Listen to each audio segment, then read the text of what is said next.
Assalamualaikum warahmatullahi wabarakatuh. Ini merupakan pertemuan ke-7. Jadi yang dibahas adalah melanjutkan pertemuan sebelumnya, yaitu skill 16. Jadi skill 16 masih tentang invert subject dan verb. Jadi skill 17 sama, invert subject dan verb juga, tapi ini untuk kalimat negatif. Sebelumnya skill 16 kita lihat dulu. Di sini skill 16 invert juga, tapi untuk pernyataan tempat. Skill 15 invert juga subject dan verb untuk kata tanya. Jadi ini masih dalam rangkaiannya. Nah,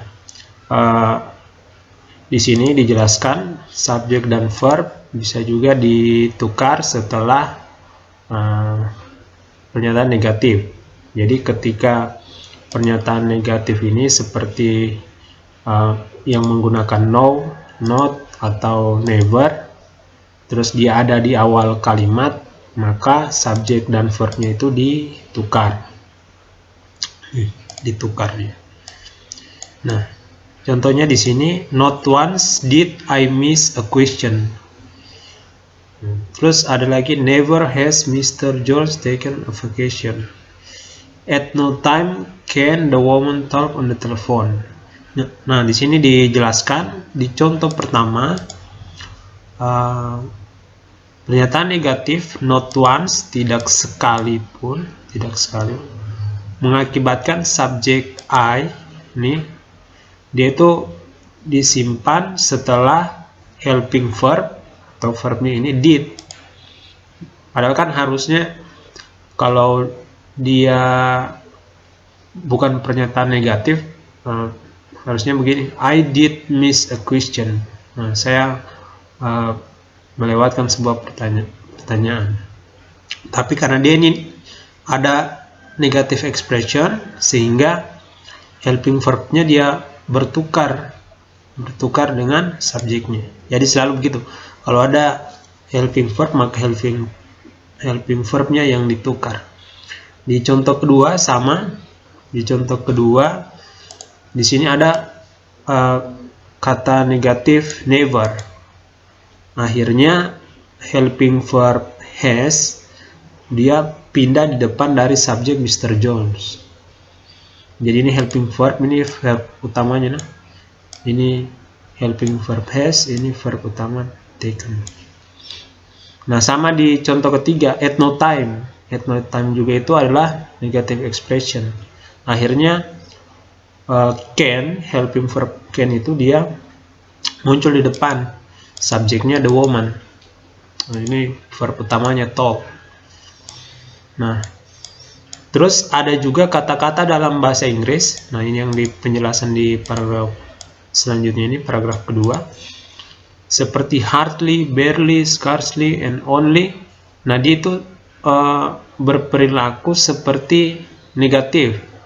Jadi kalau ada dari satu dari kata-kata berikut, kata-kata ini hardly, barely, berarti, dan dia ada di awal kalimat, berarti subjek dan verbnya harus ditukar.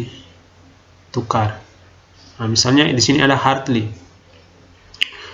ever.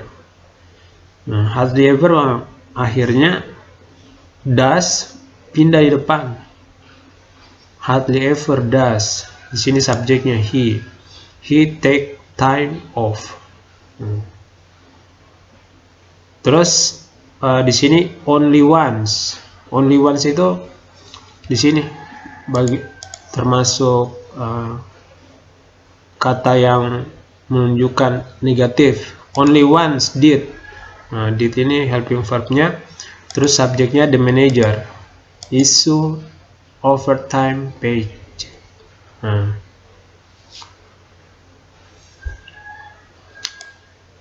Oke, di sini. Nah, ini penjelasan selanjutnya lagi. ketika ekspresi negatif muncul di depan subjek dan verb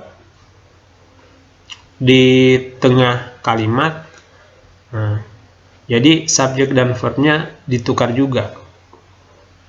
Jadi biarpun negative expressionnya itu muncul di tengah kalimat, nah tetap dia ditukar. Nah.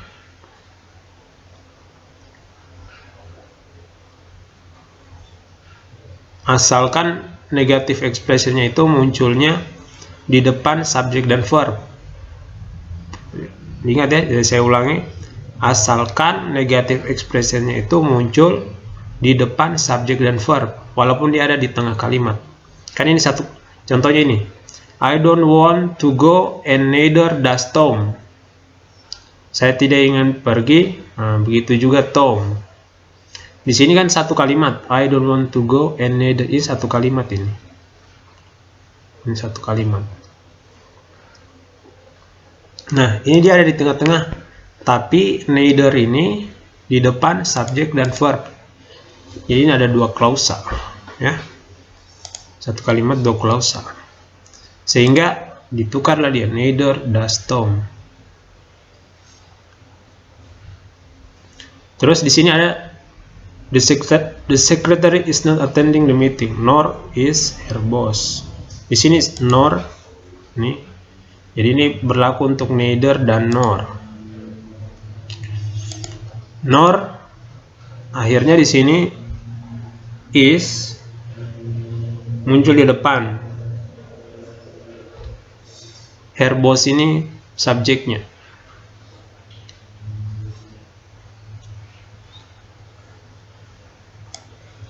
Oke, selanjutnya ini ada contohnya. Only in extremely dangerous situation, bla bla bla. Stop. Di sini, lihat sini di soalnya.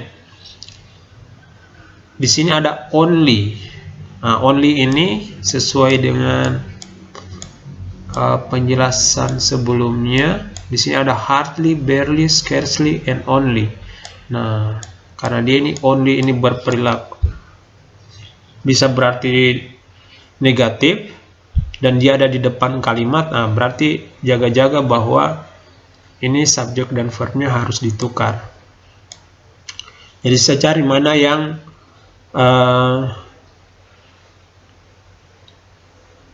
jawabannya ini kalau dikasih masuk di sini dia invertnya betul. Misalnya A, only in extremely dangerous situation, hanya di keadaan yang betul-betul berbahaya, will be the printing presses stopped. Di sini will, ini kan A, ini kan subjeknya, the printing presses. Ini subjeknya the printing presses. Ini verb utamanya stop. Will berarti kan will ini helping verb. Helping verbnya pindah di depan, betul. Tapi B-nya ini Anda boleh di depan karena B ini sudah jadi verb utamanya. Jadi ini masih belum benar. Kalau B, only in dangerous situation the printing presses will be stopped. Ini B ini tidak ditukar, malah ini dia bentuk normalnya ini. Jadi ini bentuk normalnya kalau tidak ada ekspresi negatif. Jadi only in extremely dangerous situation the printing presses will be stopped. Mungkin kalau yang belum tahu bahwa harus ditukar maka dia akan jawab B, padahal bukan ini. Memang normalnya ini yang B, the printing process will be stopped. Jadi bisa sebenarnya kita pakai dasar B untuk menjawabnya. Nah, di bagian C, that the printing process will be. Nah, ini tidak boleh ada that, nanti ini salah ya kalau pakai that.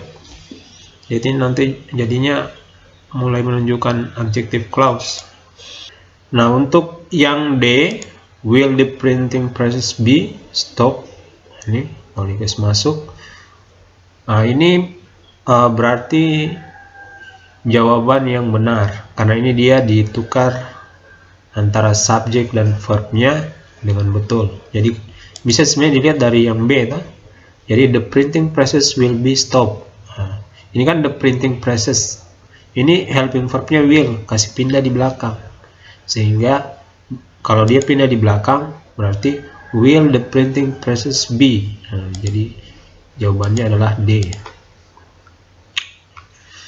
Oke, jadi ini skemanya yang atau bagannya bagaimana melakukan invert subject dan verb untuk pernyataan negatif. Jadi di sini ada no, not, never, neither, nor, terus ada barely, hardly, only, rarely, scarcely, seldom. Seldom kan jarang, hanya, hampir tidak pernah.